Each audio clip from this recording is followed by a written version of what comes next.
Espèce de micro débile. Minable. Il nous a fait tout perdre ce qu'on a dit tout à l'heure. Il est névrosé, mais comment il peut décider de changer de circuit, ce micro-là, ce qu'on fait? Non, mais on non, modifie ben, rien du paramètre. Moi, personnellement, je voulais vous parler ici. Oui, monsieur. D'un livre de Denis Grosdanovic. Grosdanovic, ça me dit absolument Que je rien. ne connais pas du tout. Mais le titre m'avait fasciné. Petit traité de désinvolture. Ah! J'ai pas pu résister, je l'ai acheté. Et dans ce livre, il nous parle de souvenirs de son jeune âge, quand il avait 18-20 ans. Il faisait partie d'un club d'échecs à Paris, dans une espèce de salle paroissiale où on retrouvait toutes sortes de monde, des vieux, des jeunes, des noirs, des juifs, enfin, toutes sortes de monde. Paris des quelles années? Moi, je dirais des années 70. Ah! Oh! La belle époque. Oui. Si vous OK. permettez. Et ça va comme suit. Et ça va comme suit. Mes partenaires aux échecs, surtout, offraient une étonnante galerie de portraits. L'un d'eux, M. Hubert, vieux professeur autrichien, tout petit, à moitié chauve, généralement en culotte de golf, jamais aimable, roulant derrière de petites lunettes ovales à monture dorée, des yeux toujours courroucés, intimement convaincu d'être un génie échiquéen méconnu, avait coutume, lorsque des jeunes joueurs que nous étions osaient lancer un assaut contre le blockhouse ultra bétonné de son roc, de glapir avec son accent germanique prononcé et de sa voix de tête hystérique, ce qui le faisait rabrouer par toute la salle.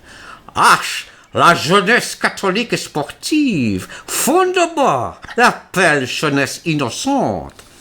Il se ramassait alors en lui-même quelques instants, puis d'un seul coup bondissait littéralement de sa chaise. Il saisissait l'un de ses propres fous à la volée qu'il faisait jaillir de sa case de départ comme un diable d'une boîte pour le faire atterrir avec fracas au beau milieu des pièces adverses, lesquelles s'en trouvaient invariablement éparpillées jusque sous la table, tandis qu'il s'écriait exultant, ce qui provoquait de nouvelles protestations de l'assemblée perturbée. « Petit fou de salache, son homme! Ah!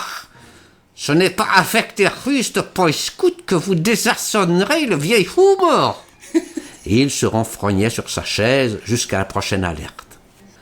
Rosenfeld, le gros juif et rêveur, d'une amabilité un peu obséquieuse, son chapeau éternellement vissé sur sa tête, quand il acceptait de jouer avec nous, préférant le reste du temps en bon kibitzer, s'asseoir à côté des tables où des parties étaient déjà en cours afin de les commenter de remarques sardoniques. Et s'il nous arrivait de le mettre un temps soit peu en difficulté, commençant par se frotter le menton et réfléchissant longuement, grimaçait douloureusement puis murmurait: « Alors là, mon cher monsieur, vous me mettez vraiment dans l'embarras. Oui, oui, dans l'embarras. Comment vais-je me tirer de cette chose trappe ?» Un silence. Puis de nouveau. « Dieu qu'il est méchant avec moi. Ah, je ne sais plus comment faire. C'est très vilain ce que vous voulez me faire là. Je n'aurais jamais cru ça de vous, mon cher monsieur. Vous m'étonnez. » Et il se lamentait ainsi un bon moment, ce qui lui permettait de prendre tout son temps. Puis, résigné dans un large geste d'impuissance, il soupirait. « Enfin bon, il faut que je joue quelque chose, n'est-ce pas? Je vois que vous vous impatientez. Si, je le vois. Et puisqu'il faut que je joue, je ne vois malheureusement pas mieux à faire que ça. » Et tout doucement, d'une main apparemment mal assurée, sans soulever la pièce, il poussait vers vous un pion isolé dont la position vous avait jusqu'ici semblé tout à fait anodine, mais qui se révélait 4 ou 5 mouvements plus tard être la clé d'un étranglement sans recours qui vous forçait à l'abandon. Ce qui le faisait s'exclamer: « Ah, mais ça alors, vous n'aviez donc pas vu?